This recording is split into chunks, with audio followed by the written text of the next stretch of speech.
No. Yes. That's terrible. I heard somebody say one time that on March 17th, everybody's like, Me too.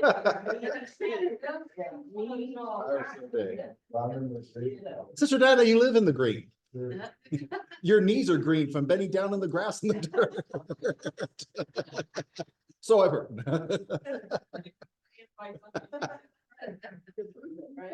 Yes, yes. There you go, you got the name, yeah. You literally wear it on. Well, yeah, I think St. Patrick would be sued today, but yes.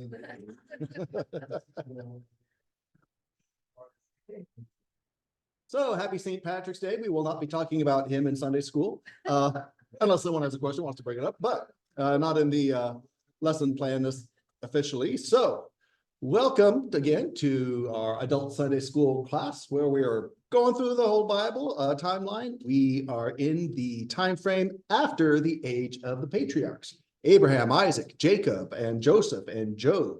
And we are not yet to, we're getting closer, the Exodus. So we're in between patriarchs and Exodus. We are right now about the year, we left off last week in the year 1465 BC. This is the conquest generation that is now being born 20 years or so before the Exodus. And so these are the ones whose parents will die off in the wilderness, but they will live to go with Joshua, cross the Jordan, and enter the promised land. By 1465, BC, the Israelites have now been enslaved for 80 years. Been in Egypt for a long time, but the slavery has been for this last 80-year part of it. One verse that hasn't come up yet that probably rightfully should, I'll just share it real quick here. Exodus 18, verse 4 tells us this. Exodus 18, verse 4, talking about Moses' sons. We know about Gershom being a stranger in a foreign land. He was named for that. Exodus 18:4, the other was named Eliezer, for he said, the God of my father was my help and saved me from the sword of Pharaoh. Remember, Moses had a death sentence on him from Pharaoh I, and so he was on the run. And so out of appreciation for his new life, he named his second son after that circumstance, Eliezer. But we don't read about the meaning of that name, or even that he's named, until Exodus 18, much later on afterwards. And just how it ended up being written. We read about him in Chronicles, but not in Exodus until that point. So I didn't want to leave poor Eliezer out of our timeline here. So we are in Middle Bronze Age, level 2A. China is being led by Emperor Taiwu of the Shang Dynasty, their second dynasty after the Xia Dynasty. Egypt is being led by Pharaoh Sewadjkare. really? Anyone who can spell that wins the spelling bee. Yeah. I guess that's why they did hieroglyphs and just drew pictures. He was of the 13th dynasty in the second intermediate period. So we're after the high point of the Middle Kingdom with Joseph's pharaohs. And we're not yet to the next high point of the New Kingdom with King Tut and Ramses and all of those. We're in between in this intermediate, the second intermediate period between the Middle and the New Kingdom. Babylon is being led by King Abi-Isha or Abi-Ishu, who is the grandson of Hammurabi. Over in Egypt, the Lord's people, the line of Jesus through the tribe of Judah, we have in that line Amminadab, I put at about 79 years old right now. His son Nation would be about 20. Nation's the one who's going to be part of the Exodus generation and who is the leader of the tribe of Judah for that point. So moving us on down in time, let's pick up here. We are getting our timeline stuff from Egyptologist David Roll and his new chronology of Egypt and the other nations whose timelines are based on interactions with Egypt. Of course, the Bible is our ultimate authority. Where anyone differs from the Bible, we go with the Bible. And so I try to keep that as my North Star as well. So counting down to the Exodus, we are now up to the year 1464, which brings us to what do we have here? A new pharaoh named Mersekhemre Ined, or however that's pronounced. This guy right here He would have reigned from the city of Memphis over the middle and upper Egypt for only a short time, reigned about 1464 to 1462 BC. This guy here. He's also possibly considered to be Neferhotep II, as well as this guy, Ined. One thing I noticed looking at the statues, they got big feet. I mean, if you were to take that foot and put it by his head, I mean, that'd be, I don't know, what's that? Are the hands disproportionate also? They're kind of blocked off there. No, not so much. Yeah, the hands look normal. But yeah, the feet. Yeah, you know, they build up their foot muscles, flat feet. Yeah, exactly. So I don't know if that was meant to convey something, like we've seen different things in the facial features before. So, yeah, so just an observation. So, can't, and the city, yep, enthroned. Yeah. But yeah, being a pharaoh is a pretty much sedentary lifestyle. You got slaves to do all the work, and that will actually be a factor. Yeah, so should Diana. Please do. Yeah. Be a lot more durable. That's like we did before. Yeah, good point. Yeah. They chocolate bunnies, why their ears are together. Yeah. Oh, is that right? That brings me to a horror story from my childhood. The traumatic childhood experience flashback here. The first time I ever bit into a chocolate bunny that was hollow and I was not told in advance. Oh. What is this cheap trick you just peddled on me? Oh, this is a scam. This is false advertising. This is, oh yeah. Oh, this was not cool. Right, right. Where's the chocolate? Yeah. Where's the beef? Where's the chocolate? Yeah. I've never heard of a hollow bunny before. I mean, who does that? Yeah, so. This is why you like Snickers, right? This is why I like Snickers. Yeah, it's solid, full. I guess sweet butters were all solid and then they went to the hollow. Wow. Yeah, My poor husband. yeah. Talk about shrinkflation. Brother Peter. You know, the candies are getting smaller, but it's cost the same time. Yeah, Yeah. the whole shrinkflation thing, yeah. Years ago, it was smaller. Mhm. I think it's what they call inflation. Shrinkflation, yeah. We're, yeah. So we have that. We've got big feet and hollow chocolate bunnies. So this now brings us to 1463 BC as we're counting down, moving towards the Exodus. What happens in 1463 BC? We get a new emperor of China who is known as Zhong Ding. And he moves the capital. He takes over from his father Tai Wu. In the first year of his reign, he moves his capital to Ayo, which is in the Guancheng, Zhangzhou district over here. So this is where the capitals have been. Kind of zoom out a little bit. So there's China, North Korea, Japan, and Taiwan, and all that stuff. So these ancient Chinese capitals have been kind of hopping around in somewhat the same vicinity here. But I want to take a look specifically, just to give us something different to look at. Oh, you're supposed to go down. There we go. So here's the modern area of Zhangzhou, where this ancient capital now is for the Shang Dynasty.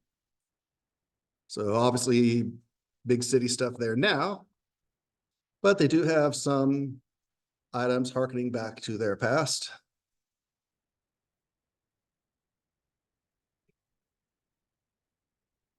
So we know that he moved his capital here in his first year. And then Emperor Zhong Ding, one other item of note we have about him is that in the 6th year of his reign, he attacked the Blue Barbarians. I don't know who the Blue Barbarians are, but it sounds like a cool game. Smurfs. The Smurfs. Yeah. Yeah. Yeah. Go back to that. Where was that again?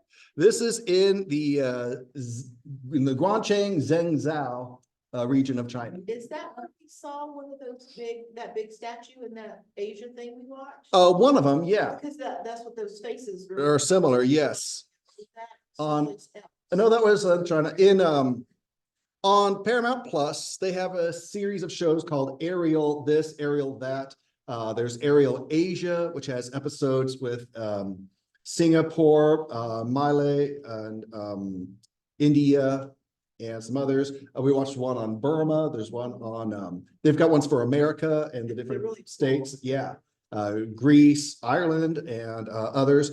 There's one called China from Above, kind of the same idea. There was beautiful aerial shots and giving you some background history. And in this one on China, we saw, I think it was closer to the coast, that talk about the different influences and the religious, the Hindu Buddhism and all those things happening, and these statues that were made. And so, yeah, we see these It was icons. huge. And, you know, like Mount Rushmore kind of thing, they carved this image of a monk, or I don't know if it was a monk or if it was Buddha or Mhm. into this rock face, you know, I mean, and it was just ginormous. And I told Eric, I said, I can't imagine people doing that. And that's kind of what that. Yeah, well, reminded me here are of. the people for perspective of size. You know, recessed into this whole huge cliffside, you know. And, you know, when we look at like the pyramids and things like this, you know, it's just amazing to me. I mean, we live such a little, in America, we have such a little narrow view of, you know, America as it is. When you look at some of these other things, like, you know, Eric showed us, and these shows have, it's just been, I mean, I can't even imagine. I can't even imagine the work that went into something like that. And I hope that's just a reenactment. What? That, I can't see. What it is. oh, they've got some guy in custody. Oh, okay. Yeah. I don't know if I'd be posting that. So this is China. This is China.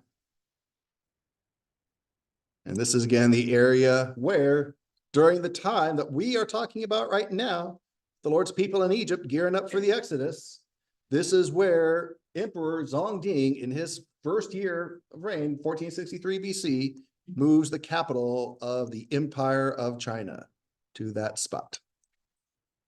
So while that's there, Lord's people are over here. There's the Persian, there's that stuff in China, there's the Persian Gulf, Mesopotamia, and over there is Egypt. So that's the spread we're talking about here. And Russia's right on top. Right on top of China. Yep, across there. Over that area.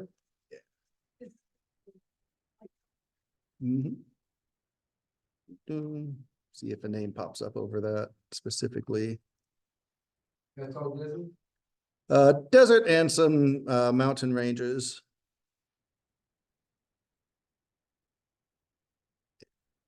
Doesn't say. What It's not popping up. says Mongolia. Yeah, we're in Mongolia. There's China, Mongolia. Yeah. So by 1462 BC, we've got another new pharaoh in Egypt. Sewadjkare Hori is pharaoh from 1462 to 1457. By 1461 BC, the Israelites have now been in Egypt 200 years. It's the 200-year anniversary of Jacob coming down with the family to be with Joseph.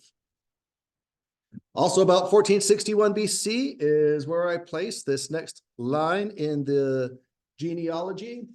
We have, so we go from Jacob to Levi. Remember the three divisions of Levites, Gershon, Kohath, and Merari. Moses is through Kohath, so Gershon, Kohath, and through the line of Merari, we have Mushi, Mali, Shemer, and now Bani. So it's about 1461 BC. Bani is born to Shemer, who fathers him when he's about 51, seems to be the average age for these generations coming down. Again, some families were happier than other families, having kids more frequently. Some were having them less frequently. It's not like all the different family trees all had 4 generations when the time of the Exodus came. No, it varies between them all. It doesn't mean there are necessarily gaps in others. It's just other families just were more prolific, which is normal.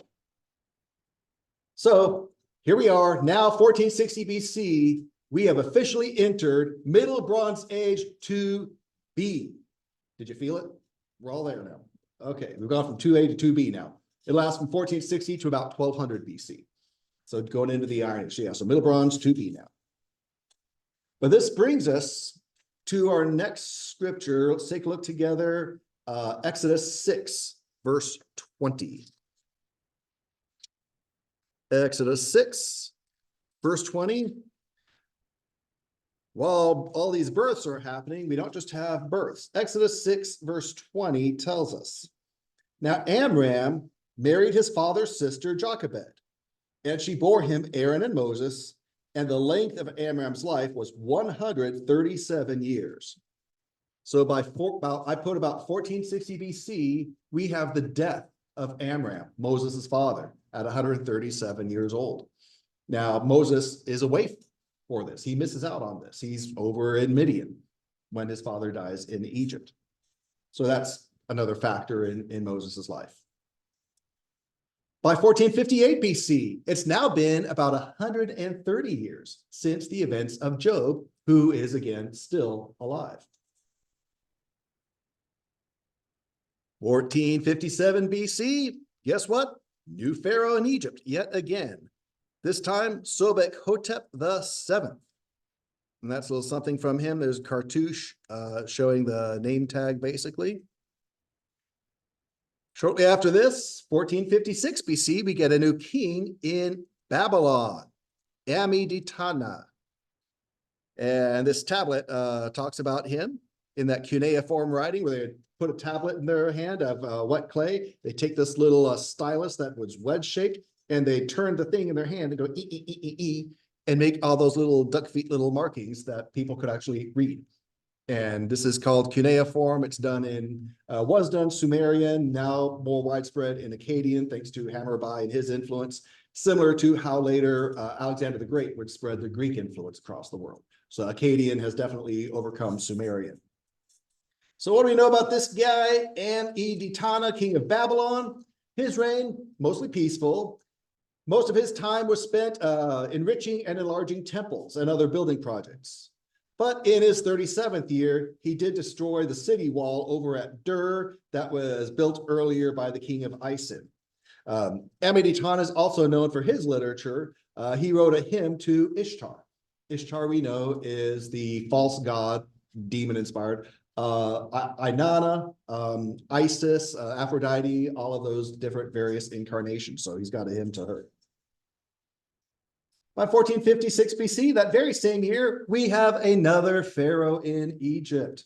We don't know their name. Their name is lost. From 1456 to 1454 BC, another short-reigned, not much known about pharaoh. Moving on down, 1455 BC. Tick, tick, tick. We're getting there. Closer, closer. 1455 BC, the Israelites have now been enslaved for 90 years. We get another birth as the population is still growing, despite Egypt's best efforts to prevent that. Around 1454 BC, we've got, so let's see, Jacob, Levi, Kohath, who has Amram, Uzziel, Hebron, and Izhar, also known as Amminadab. Amram, of course, Miriam, Aaron, who married Elisheba, sister of Nashon, and Amram had Moses. Aaron, of course. Yeah, I know. I'm working on these things. Oh, and for some reason the screen gets darker up there too. I don't know why it does that. Might have to look at that. Aaron, Nadab, Abihu, Eliezer, and Ithamar. Over here, we have through Kohath. So these are the line of cousins. So Amram's brother Izhar, as we saw last week, had Moses' cousin Korah, who will lead a famous rebellion later on. Korah's son Assir is born to him when Korah is about 21 years old. And so that family tree is moving on down through time as well. Guess what we have in 1454 BC? Another pharaoh. And yet another one whose name we don't have. 1454 to all of 1453 BC, which means 1453 BC, guess what we have? Another pharaoh whose name we don't have. Who reigned from? Yeah, something like that. Unknown, lost. He ruled from 1453 to 1451 BC. Again, not very long. So not a great time for the pharaohs of Egypt in this 13th dynasty in this intermediate period. 1452 BC, we get a new emperor in China, Y Ren. His actual name was Zifa, took over from his brother, Zhong. He kept the capital there in Ao or Guancheng in Zhengzhou. During his reign, there was a rebellion from the vassal states of Pai and Xi'an peoples. And it was after he died that Zifa was given the name Y Ren. So I'm still not used to that practice. 1451 BC, Israelites have now been in Egypt 210 years. 1451 BC, would you believe we have another new pharaoh in Egypt, whose name we don't have? He lasts from 1451 BC to 1450 BC, which means 1450 BC, we have a new pharaoh. But this one is significant. This pharaoh is Dudimose II. Being the second, could you assume that his predecessor was the first? Possibly in there somewhere. Yeah. So this is a stela, stone rock thing that was carved into, showing Zednefre Dudimose II. Yeah, mentioned on here. Why is this guy, Dudimose II, important? He's the pharaoh of the Exodus. What is that? He is the pharaoh of the Exodus. What is- This is a stela, which is a rock stone, basically a big, tall thing that they engrave upon and mark upon. Yeah. That's right. Yeah, it has writing and imagery on it. And it shows there's a guy here and another guy over here. Yeah, it's kind of hard to make out, I know. That was like- And I'm sorry, why this? I know. Yeah, you have this. This guy, this is the pharaoh. This guy who's actually shown on here, this is the pharaoh of the Exodus. Okay. Moses says, let my people go, to this guy, Pharaoh Dudimose II. Yeah. Well, I can't tell. That's like a gravestone. I know it isn't, Mhm. but it's flat.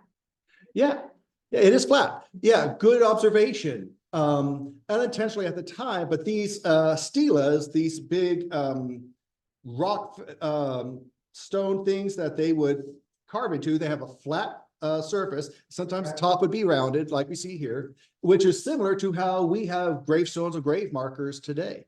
So good observation. That's not what these were back then. These were just kind of markers and statements. Okay, here this king did this, this pharaoh did that, or this is to celebrate or honor or mark the event or occasion of this, that, or the other thing. So that's what these were for. That was like very. Yeah, no, oh, no, yeah. Okay. Yeah. Sister Minnie. And did the Hebrews use stones, pile of stones, one for each tribe to mark where they? Absolutely, great point. Especially with the conquest of Joshua, when they crossed one of my favorite moments, when they crossed the Jordan on dry land, they go back to the dry riverbed and they put a stone for each tribe and they heap them up so that when the waters come back over, they're poking out of the top. And then also on the dry land, they do a similar thing with the amount of stones. And that way they can refer back to generations later. Hey, Daddy, what's that? Well, you see that one, fourth stone down, third over on the left? That's our family tribe of Issachar. That's us. And our forefathers came across that Jordan River and came to be able to put these stones here. And we're here today because of that and God's use of that. So absolutely great point and great example, Sister Minnie. Thank you for that. Yeah, Sister Leslie. You keep saying there's a pharaoh, but we have no information. How do they know for sure that there was a pharaoh? There's nothing left to. We have records where, for example, the Turin Canon and other pharaoh lists and king lists, to where there's a list. Okay, there's this grouping, that grouping. It was Manetho who kind of broke them down into different dynasties. And so what we have with these lists is at the end of the list, they'd have a bunch of names. And then at the bottom it'd say, so the grand total was this many pharaohs or this many kings over this much total years time. But the problem is we don't have the complete lists. The lists are torn up and are missing pieces. There's a phrase, a word called a lacuna, which a lacuna is a gap in the list. So that's why we know that, okay, from this point to that point, there were so many pharaohs, but because it says on the bottom how many total there were, but we don't know, but their names are They missing. disappeared somewhere along the way. Exactly. Exactly. So great question. Yeah. So, and that's why a lot of this is still being pieced together. So interesting stuff about this time frame that would fall in line with Dudimose II here, a pharaoh from 1450 to 1446 BC, year of the Exodus. In Egypt, there's evidence for the use of horses in the 13th dynasty. Comes to us in the form of bones found at the fortress of Buhan down in Nubia before the Cushites took over it in the Hyksos period, which is much later on. We also find illustrations of chariot gloves during the reign of Pharaoh Dudimose. So even though it's kind of new to this Nile Valley area, the horse and chariot are being deployed by Pharaoh's army during the early Second Intermediate period here in Egypt.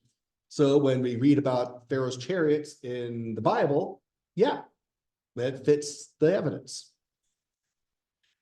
Yeah, Sister Diana. Now, Alex the Great has already. No, Alex, we are in the 1400s BC. Alexander the Great is in the 300s BC. So we are 1,100 years before Alexander the Great. Yeah. Yeah, the big nations of the world, pretty much ruling the world, go from Egypt to Assyria, then to Babylon, then to Persia, then to Greece, starting with Alexander the Great, and then Rome and on from there. Yeah, so we're ways away from Alexander the Great, but they know their history better than we do, and they look back to these things and borrow from these things and try to. The first great conqueror after Nimrod was Sargon the Great, and Sargon the Conqueror of Acadia, again. And so lots of folks try to claim a connection to him. Just like Hammurabi did such a great job with Old Babylon, that a lot of folks try to claim a connection to him to justify themselves. So they keep trying to bring back these connections. So that's a common thing. In fact, in front of the Sphinx, fourth dynasty, sorry, not fourth dynasty, but the Sphinx, there's a pharaoh named Thutmose IV who has in front of the Sphinx what's called a dream stela. Hey, I had a dream. He said that, and then he carved about this. And so he tried to claim a connection. I'm sorry. See, I get excited about this nerd stuff. So the Sphinx in Egypt. Much later Pharaoh, Thutmose IV, he has in front of the Sphinx, it's called a dream stela, where he wrote a dream stela, like the stela, like this is a stela. He had a, not streetcar named Desire Stella. No, this is kind of a stela here. Yeah. And so on this marker, he talked about how he had a dream harkening back to these things, and he was using that to justify himself as being connected to this time frame as he assumed the throne of pharaohness. So there's always a constant harkening back and trying to justify and legitimize yourself by claiming a connection to the past. So people actually got the timing of the Sphinx wrong based on some of these things, and others trying to claim a connection to it. And the Sphinx was actually pretty early on.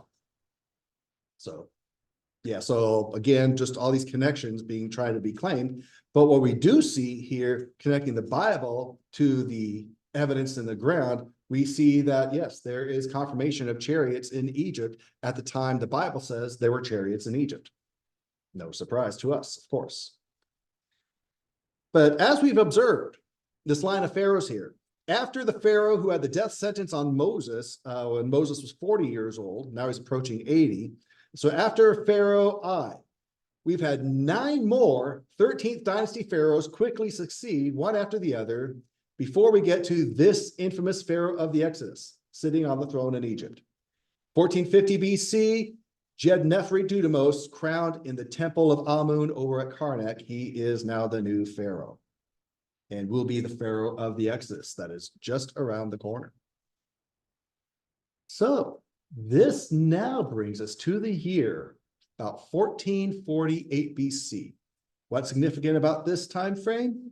We find that in the book of Job. Let's go to Job chapter 42.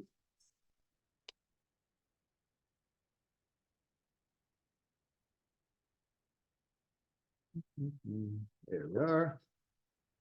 Job 42. Let's pick up in verse 16. So spoiler alert, if you haven't read the book of Job, we'll go on to the end. Job 42, verse 16. After this, Job lived 140 years and saw his sons and his grandsons 4 generations. And Job died an old man and full of days. So it's right about here, 1448 BC, that we have the death of Job 140 years after the events of the book of Job. What's interesting too is it mentions 4 generations. God told Abraham, your children will return right here to Hebron, where you and I are talking right now, in the 4th generation. So we see a common theme here in a time frame as well. What's also significant about the death of Job at this point in time, let me back out of this here.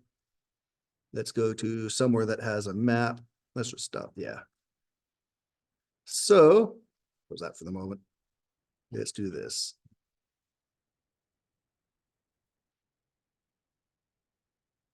Yeah, the last 2 verses of Job. That's right.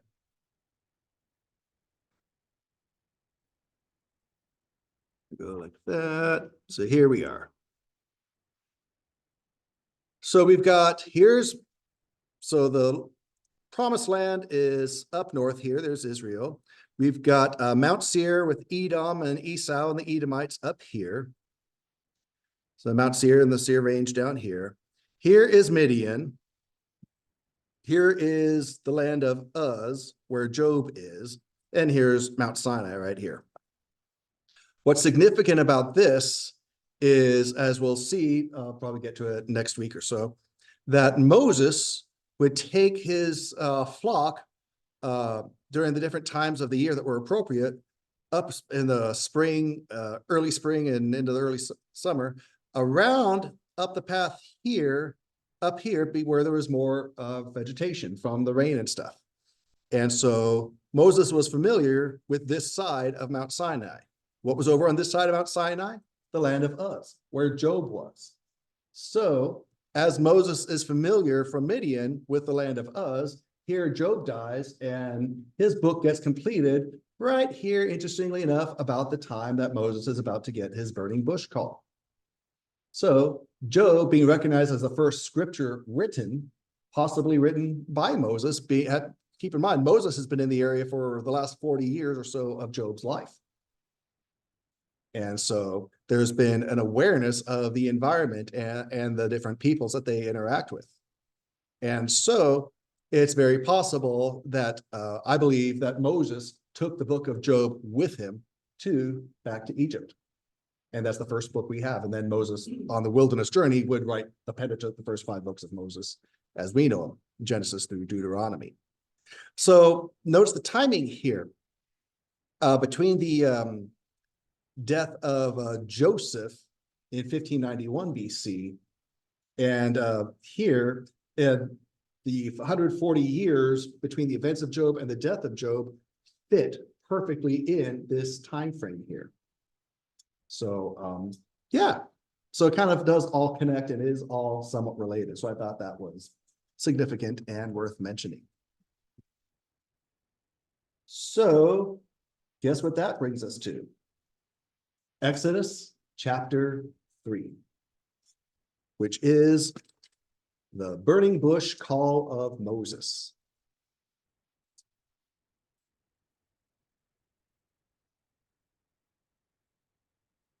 So what we will do for this morning, let's see.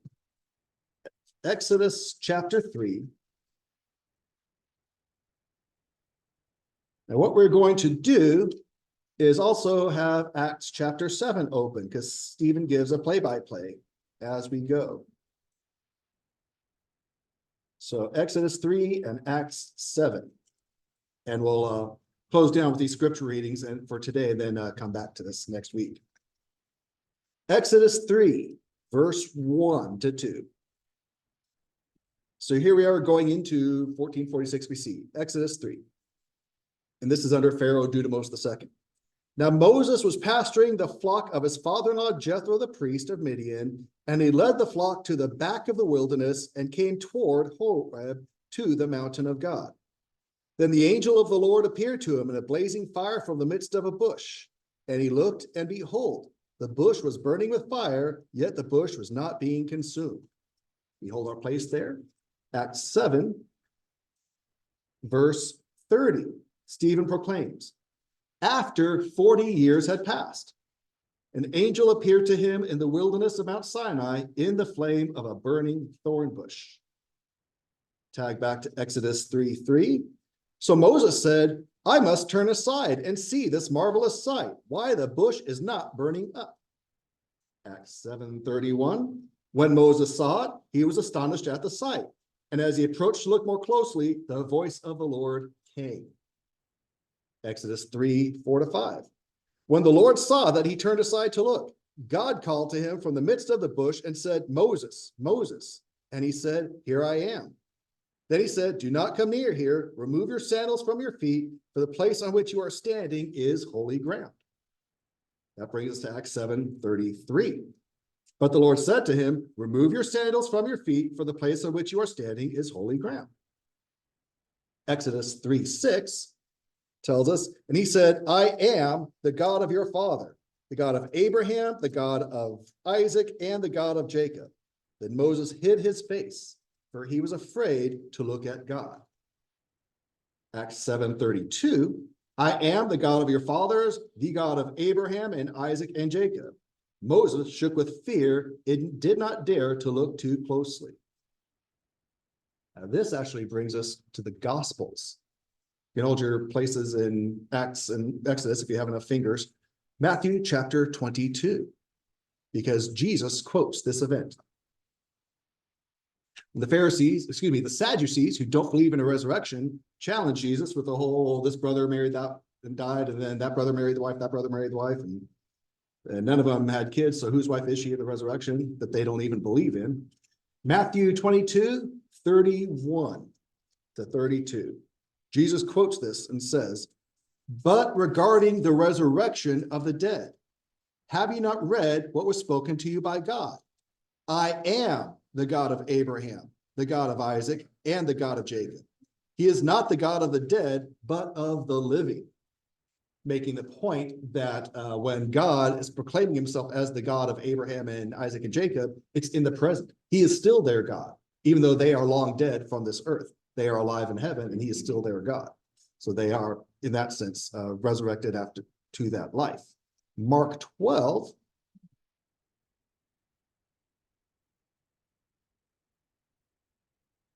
Mark 12, verses 26 and 27. Mark 12:26. Jesus says, but regarding the fact that the dead rise, have you not read in the book of Moses, in the passage about the burning bush, how God spoke to him saying, I am the God of Abraham, the God of Isaac, and the God of Jacob. He is not the God of the dead, but of the living. You are greatly mistaken. And then Luke's account in chapter 20. Luke 20, verses 37 and 38. Luke 20:37. But as for the fact that the dead are raised, even Moses revealed this in the passage about the burning bush, where he calls the Lord the God of Abraham, the God of Isaac, and the God of Jacob. Now he is not the God of the dead, but of the living, for all live to him. Beautiful, great statement there. And that brings us to Exodus 3, verse 7. And the Lord said, I have certainly seen the oppression of my people who are in Egypt, and have heard their outcry because of their taskmasters, for I am aware of their sufferings. So I have come down to rescue them from the power of the Egyptians, and to bring them up from that land to a good and spacious land, to a land flowing with milk and honey, to the place of the Canaanite, the Hittite, the Amorite, the Perizzite, the Hivite, and the Jebusite. And now, behold, the cry of the sons of Israel has come to me.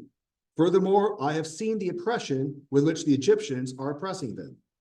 And now come, and I will send you to Pharaoh, so that you may bring my people, the sons of Israel, out of Egypt.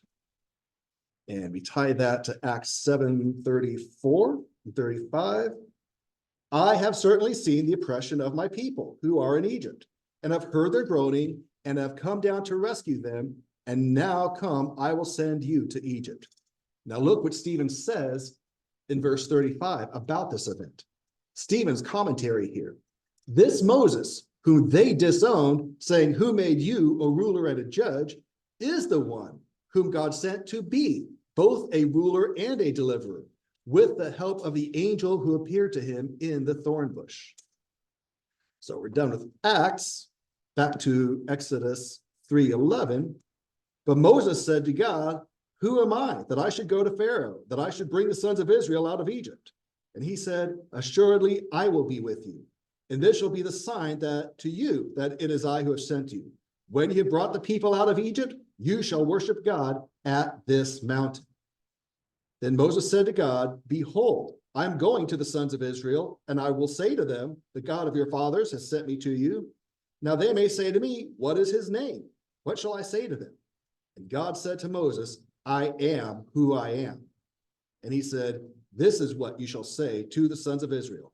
I am has sent me to you. How important is that? We see that in John chapter 8, where Jesus quotes, actually refers back to that.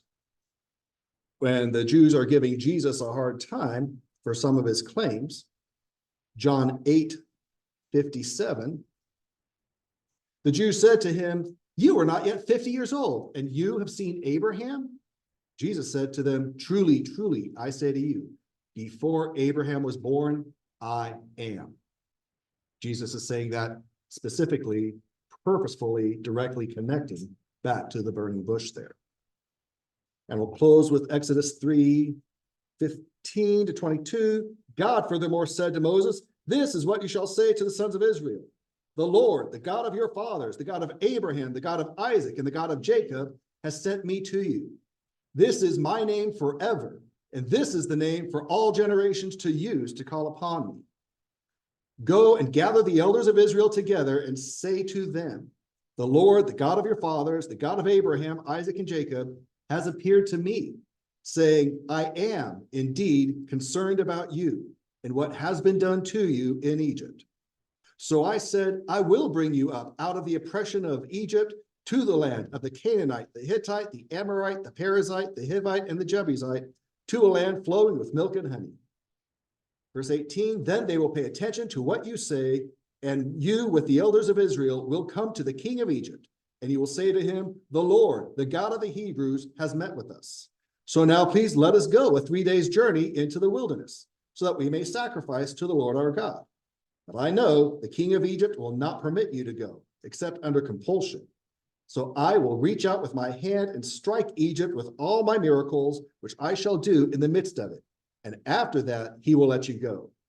I will grant this people favor in the sight of the Egyptians, and it shall be that when you go, you will not go empty-handed. But every woman shall ask her neighbor and the woman who lives in her house for articles of silver and articles of gold and clothing, and you will put them on your sons and daughters, so you will plunder the Egyptians. Wow. That's going to be a big change of events from their current circumstances. So obviously we have got a ton to talk about, and we will do so next week. I encourage you to reread Exodus chapter 3, take a look at Acts 7, look at those quotes from Jesus, and we will certainly have lots of time spent talking about all these things. But before I bring this morning to a close, any reactions initially to this, or any thoughts or questions before we call it a day for our class this session? A lot to take in, a lot to think about, ponder about, yeah, and pray about too, because we want to understand these things as the Holy Spirit, who is there for it all, is here with us and wants to bring this to life and bring it. Talk about connections back to the past. The present Holy Spirit is our connection to our spiritual past. As Stephen was trying to remind his Jewish brethren about the spirit behind the scenes of all these things that they had lost sight of. So too, we want to be clued into not just what was said and what happened, but what God is doing with all of it, and what he's therefore doing with us today. So I pray that we can look to these things, be encouraged by these things, and I know we're going to have some really good conversations on this next week. So if nothing further, we'll go ahead and stop our screen share for now. And let's get ready to go before the Lord in song.